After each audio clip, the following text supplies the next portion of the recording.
No filter, no problem on SeanzViewEnt Entertainment. Make sure to like this video and subscribe and leave your comments, your suggestions, your messages, your likes, your dislikes below. So here we go, open forum. We can say and do whatever the hell it is we want. Well, within the parameters and the guidelines. And that's the thing. Talking about guidelines and being subject to this and subject to that and warranted to this and warranted to that.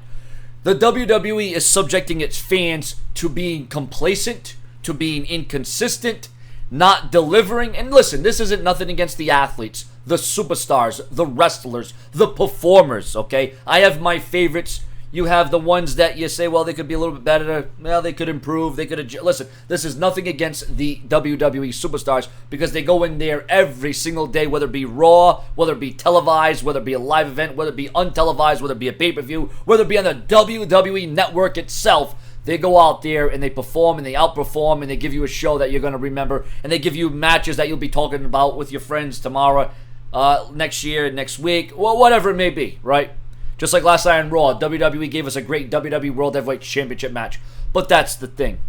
You can give us match after match after match.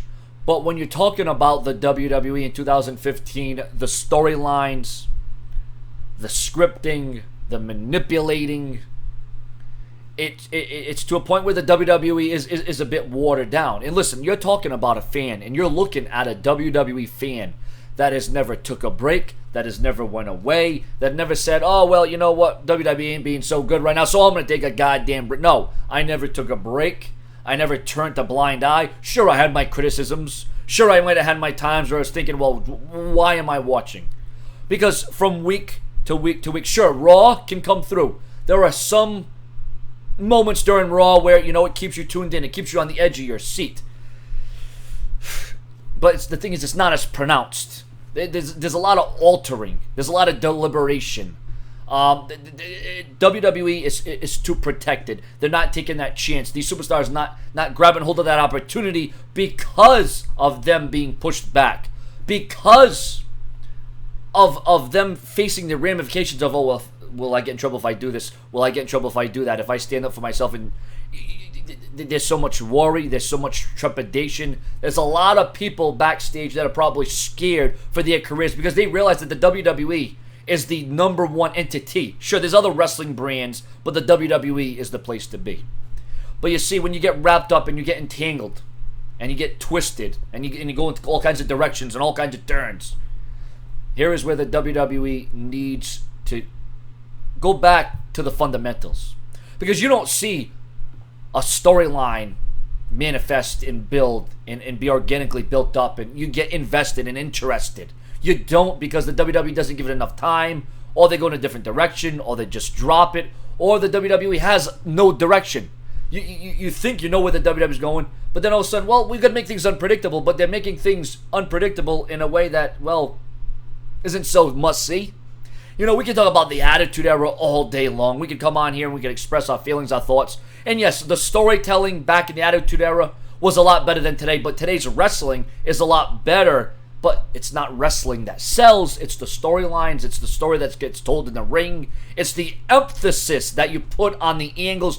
It's the WWE and the ability that they have to draw you in and get you invested. But the WWE has this feeling, they have this thought process that consumes them, that giving you match by match, a 20 or 30-minute match is going to draw you in. What happened to the fans that dropped off the radar? Where did all those fans go? Why did you used to draw, you know, in the 6s and the 7s and the 8s, and now all of a sudden you're drawing in the 2s and the 3s and maybe sometimes the 4s? What happened to that audience?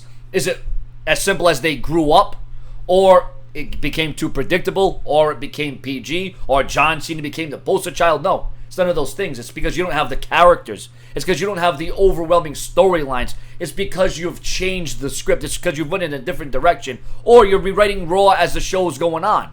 There's a lot of variables that go into why the WWE isn't what you remember and why you stopped watching it. Is it the over-the-top characters of an Austin, of a Triple H, of The Undertaker, of a Mankind, of a Kane, The Rock? Is it because of those superstars that you took a break and went away, or that you left completely? Or is it because WWE has become too protected and it's oversaturated with the creative development And the fact that these wrestlers have to remember their lines, and it's so scripted, and it's not organic, it's not coming from the heart, you're not getting the true emotion, you're not getting the true feeling. Is it all those things wrapped up into one, or have we just grown up as fans? Because here I am, going to be 27 years old, and I'm still sitting back and I'm still watching. And yes, there are some aspects that entertain me. The reason I keep watching is because I'm a WWE fan at heart. I am a WWE fan through and through, no matter the good, the bad, the harsh. I have seen the WWE in its blackest, darkest days. But yet here I still stand, here I still sit, here I still talk, because I am anticipating change. And I'm not saying it's going to be back to Attitude Era or the 80s, the rock and wrestling period. I'm not saying that at all. But there's a lot of things that go into it. And you know, the WWE, they're making a lot of money. They're still making a lot of money. They got a lot of fans. They got a lot of fame. They got a lot of fortune. They're on Facebook. I mean, the WWE, they're a cash cow. But imagine what it would be like if the ratings were like they were in the Attitude Era. And I know the ratings may not be such a big deal as it was back then, but then you got to think about there's no competition. That's another big issue plaguing the WWE. There's no damn competition. And when there's no competition, that's where you sit back and you twiddle your thumbs and you're in pilot mode. And the WWE has been in pilot mode for a long time. There's a lot of changes. There's a lot of developments, and I understand that the WWE isn't going to change overnight. I understand that you have to grow and you have to expand, and you have to sit back and look at the big picture here. And everyone thinks that when Triple H takes over, everything's going to be all high and mighty, everything's going to be good. No, there's still going to be the hate. There's still going to be the criticism. There's going to still be the complaints. You're still going to cry and moan. And listen, I come on here and I can come on here and cut a rant and rant and rain and complain and do whatever the hell I got to do. But at the end of the day, the WWE is going to do what's best for business. And obviously, they think what they're doing right now is best for business. Although, when you go to a live event back in the Attitude Era, live events were sold out in the Attitude Era. This day and age, you go to a live event, maybe 6,000, 7,000 people. Back then, it was jam-packed to the rafters. You can actually buy a ticket this day to a SmackDown or even a Raw on the same day. Back in the Attitude Era, if those tickets went on sale and you tried to get a ticket the day of event, you were shut out, you were locked out, forget about it. Remember all the signs that we used to see? Remember all the signs? Yeah.